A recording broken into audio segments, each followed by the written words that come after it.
มือมาเลยหลับทั้งยิงทั้งทรายเลยอันนี้นะอเมริกาเขาต้องการเขาไม่ต้องการให้คนอเมริกาไปตายผู้เดียวดอกเป็นคนเอเชียเฮานี่แหละสิยึดประเทศลาวนะพรรคใดต้านกับขี้เฮียสิมีหยังบ่มีหยังดอกเห็นแล้วบอกในยูเครนเซเลนสกี้ฮึดซื่อขึ้นมานะรัสเซียคนทหารไปยึดสนามบินสโตเมลแล้วสำเร็จหมดแล้วจะเอา3 วันกลายเป็น3 ปีก็ยังบ่จบเป็นอะไรล่ะคักแล้วละบ่สมใจเจ้าละบ่แงดเดี๋ยวนี้ตายกับตายบักรัสเซียนะแล้วทำจะอยู่ครบเทอมไหมลุงจะทิ้งจะพึ่งได้จริงไหมหรือลุงว่าครบบ่แม่นสิออกจากง่ายๆเด้อทำนี่บ่ออกจากง่ายๆดอกเจ้าสิประท้วงเป็นหมื่นเป็นแสนคนล้านคนลงถนนนั่นนะมันบ่มีหยังอยู่ได้แน่นอนเขาบ่ลงดอกบ่ลงข้างนี้ถ้ามีบทเรียนแล้วลุงมั่นใจว่าต้องได้เหตุมันต้องเกิด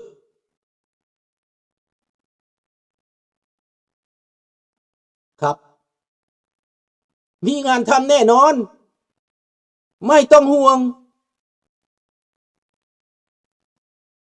นี่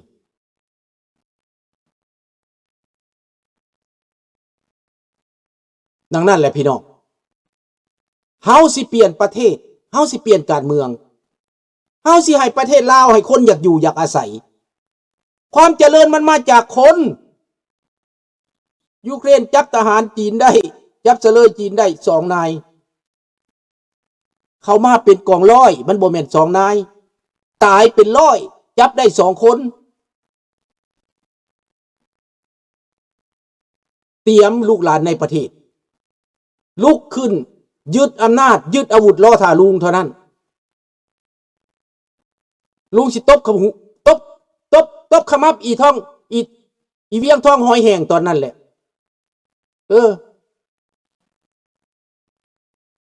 หมอมีหยังเอามันเหี่ยวเหี่ยเหี่ยวแตกบังดูจักบาทมันคือเก่งเถอะ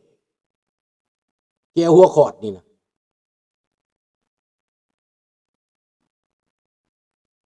ดังนั้นผู้ใดสิรวมไม่รวมมือผู้ใดสิเป็นสปอนเซอร์เวลานั้นอเมริกาพี่น้องคนลาวในอเมริกาคนลาวในต่างประเทศ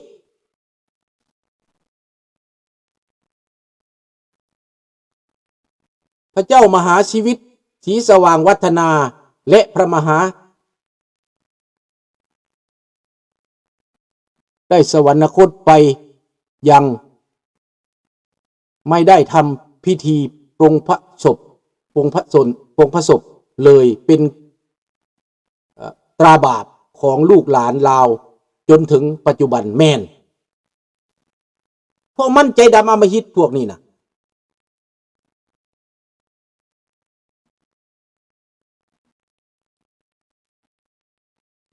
คนอยู่ในอำนาจแล้วนะ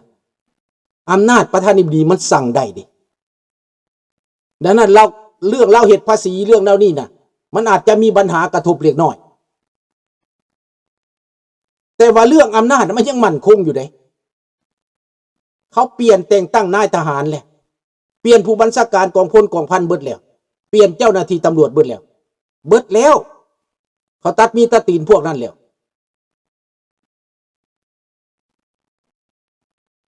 รู้มั่นใจว่ามันจะเกิดพอคันบ่เกิดอเมริกาจะล่มจมเพราะว่าติดหนีไปเรื่อยๆปล่อยคนจีนเขามาจกตับจกไตพวกเดโมแครตมันอ่อนแอจะทำเราเว้าถือเราเครียดแห้งเครียดไบเดนน่ะอันนี้ถือ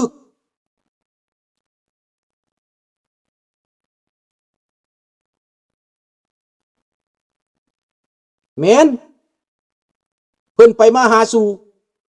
พ ระเจ้าแผ่นดินลาวกับพระเจ้าแผ่นดินไทยเพิ่นบ่ได้เอารัดเอาเปรียบกันเพิ่นให้เกียรติกันสง่างามสง่าราตรีที่สุดพระเจ้าแผ่นดินลาวกับพระเจ้าแผ่นดินไทยให้เกียรติซึ่งกันและกันมีความสง่างามพวกท่านเห็นในรูปภาพน่ะเห็นน้ำไหนน้ำตาตกสมัยเฮามีเกียรติสมัยเฮามีศักดิ์ศรีพระเจ้าแผ่นดินสองพระองค์ให้ความเมตตาปราณีประชาชนทั้งสองภาคฝั่งเห็นบ่เพลงสองฝั่งโขงนั่นน่ะที่ท่านตะวันร้องอันนั้นแหละเกิดในสมัยที่ว่าสองพระองค์นั้นมาเจอกันมาเซ็นสัญญาขายไฟฟ้าน้ำเงิมให้ประเทศไทยลาวบ่ได้ติดหนี้ได้ลาวบ่ได้เคยมีหนี้บ่ได้สร้างหนี้สร้างสินให้ประชาชนได้ประชาชนก็บ่ได้ถือเก็บภาษีได้ประชาชนบ่ได้เดือดร้อนได้เห็นบ่ล่ะอันนี้แหละนะควรจะฮู้ลูกหลานควรจะฮู้ควรจะจารึกคุณงามความดีนี้ไว้เขื่อนน้ำงืมเขื่อนน้ำมันน่ะเซระบำพระเจ้าแผ่นดินลาวสร้างไว้เห็นบ่ล่ะความเจริญการศึกษาภาษาจบป .6 เขียนภาษาฝรั่งเศสเป็นแล้วจบมัธยมเขียนภาษาอังกฤษเป็นแล้วเห็นบ่ล่ะลุงมีความรู้เพราะอ่านได้เขียนเป็นคู่มือนี้ก็ได้มรดกตกทอดมาจากการอบรมสั่งสอนในระบอบพระจักรลาวได้ลุงบ่ได้มาเรียนต่ออีกอย่างพ่อพิลึกในต่างประเทศได้มาก็ทำงานโลดสอนโลดห้องหมอห้องเรียนก็ฟรีแม่นตัวอย่าลุงผู้คือเห็นได้แม่ทบทวนได้แม่ความเก่าความหลังกันได้อ้างขึ้นมาได้แม่เขาฮู้จักได้แม่เงินกีบ10,000กีบซื้อได้ซื้อแป้นปูเฮือนได้เงินกีบ10,000กีบคู่มือนี้50ปีต่อมาเป็นเศษกระดาษ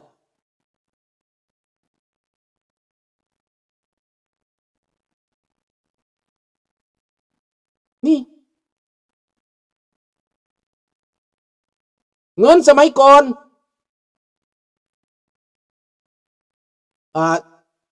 เท่าไหร่1968บวก25 บาทบ่แม่น25กีบต่อบาท25กีบต่อบาท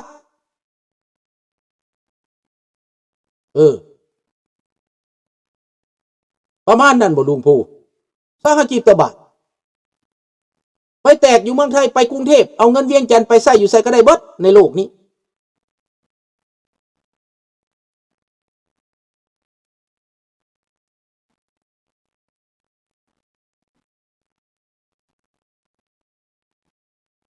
อันนี้แหละ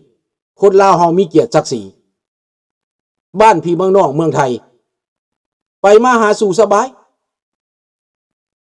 บ่ได้มีพาสปอร์ตอีหยังดอกไปเมืองไทยบ่ได้มีพาสปอร์ตข้าพเจ้านี่นะมีหนังสือใบเดียวจากนายบ้านไปได้เบิดหนังสือใบเดียวเขียนใส่เจี้ยขาวนั่นนะจำตาได้บ้านจำตาแสงละไปบ่มีพาสปอร์ตข้าพเจ้าไปเวียงจันทน์นี่ลัดไปจากข้ามไซยันนครพนมขึ้นรถผ่านสกลนครไปหนองคายฮอดเวียงจันทน์ไปทางนั้นไปทางฝั่งนั้นทางดีก่อนทางบ่มีสงครามไปทางนี้มีสงครามเคยลัดไปเคยไปข้ามหนองคายนะจากนครพนมเข้าอุดรแล้วก็เข้าหนองคายตอนยังน้อย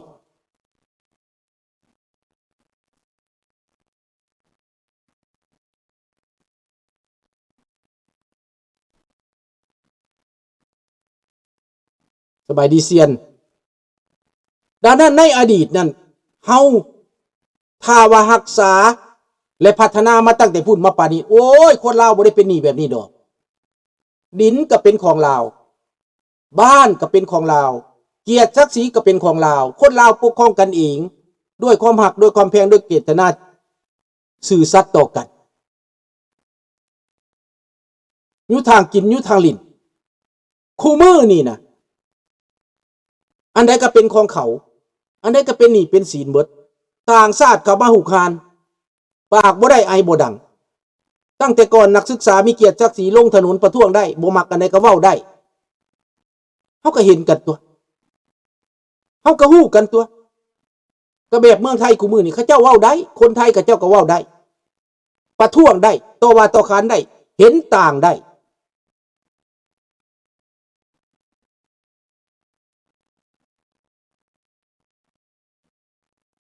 เงินกีบคู่มือนี่ไปเห็นอย่างได้1961ไปห่วมชุมนุมลูกเสืออยู่ชลบุรียังใส่เงินกีบได้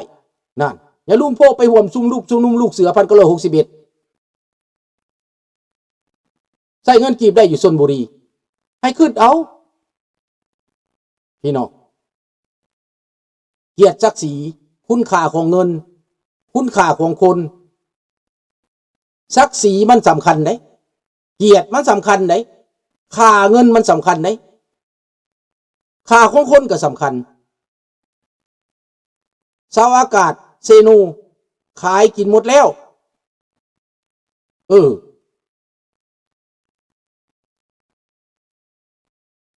กำลังมาเด้ลุงว่าซั่นอันนี้แล้วลูกหลานเอ้ยให้ศึกษาเบิ่งเด้อแต่ว่าถ้ามันเกิดนี่นะลุงคิดว่าการเปลี่ยนแปลงในภูมิภาคเอเชียสิเปลี่ยนแปลงไปใหญ่ได้มันสิเปลี่ยนแปลงไปเบิดตอนสมัยเป็นบ่าวน้อยก็อยู่หากินอยู่แถวทานาแรงขี่เรือข้ามทาฟรีมวนคักตอนนี้ไปบ่ได้งานบ่ตะกี้เขียวเพื่อทานาแรกมันบ่ล่ะจะไปเท่ามาอยากไปอยู่พุ่นก็ไปเบิ่งอยู่ลักเซาเอ็ดคนอีสานเต็มอยู่แถวนั้นไม้เอาดินเอาดอนขุดไห่ใส่หน้าอยู่หั่นบางลงหลายไปมากคนไปอยู่เมืองลาวพอตู้ของข้าพเจ้าก็ไปแต่คนแก่นพี่ไปอยู่กับแม่เห็นบ่ล่ะรู้วันนี้สนามไซจีนไทยสวนมัน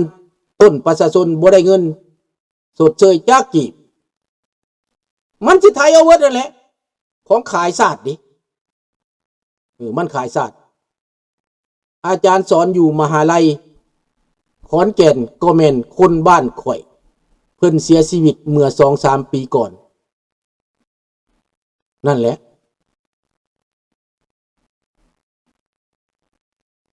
เราต้องเข้าใจว่าลาวไทยไปมาหาสู่กันสบายแต่ก่อนบ่ได้คิดตะขวางบ่ได้คิดเรื่องสิไปอันนั้นหักหลังกันบ่ได้คิดเรื่องสิไปทำลายกันคู่มือนี่มันเป็นแปลกคู่มือนี่มันเป็นกินตุแบบบ่จริงจังแบบบ่จริงใจเนาะสำหรับสุดท้ายเนาะยูเครนจับพวกจีนได้จับทหารจีนได้2 คนและก็ทำลายคืนนี้11 แห่งยูเครนเข้าไปทำลายจุดสำคัญของรัสเซียในตอนนี้ยูเครนได้รับอาวุธได้รับเงินได้รับการสนับสนุนเต็มที่จากยุโรปแต่ลุงสุนทรายังกังวลว่าทำเหตุยังอยู่นี่นะในตอนนี้นะหลังจากไปร่วมกับรัสเซียแล้วรัสเซียบ่เอายังนำแล้วเป็นอะไรสันติภาพก็เป็นมันไปแล้วบ่เมื่อวานนี้ลุงกับแม่ป้ากลับจากโมงเด้ลุงที่หักของหลานทุกคนเด้อขอบใจก็บ่ได้อยู่ดนหลังจากครูบาเพิ่นสูตรแล้วสันเพชรแล้วกินข้าวน้ำกันร่วมกันพาข้าวสามัคคีกันแล้วกันคนหลายไปตักบาตรกันได้พวกผู้เฒ่าบำนาญบ่ได้ไปลาไปการเขาเจ้าก็ไปตักบาตรญาติทานเนาะไปเฮ็ดบุญก็กินข้าวกันแล้วเว้ากันโอ้ลมพัดตากันแล้วเขากลับมาฮอดบ้านกับประมาณบ่าย 2 โมงนี่แหละประมาณนั้นบ่ายมาฮอดบ้าน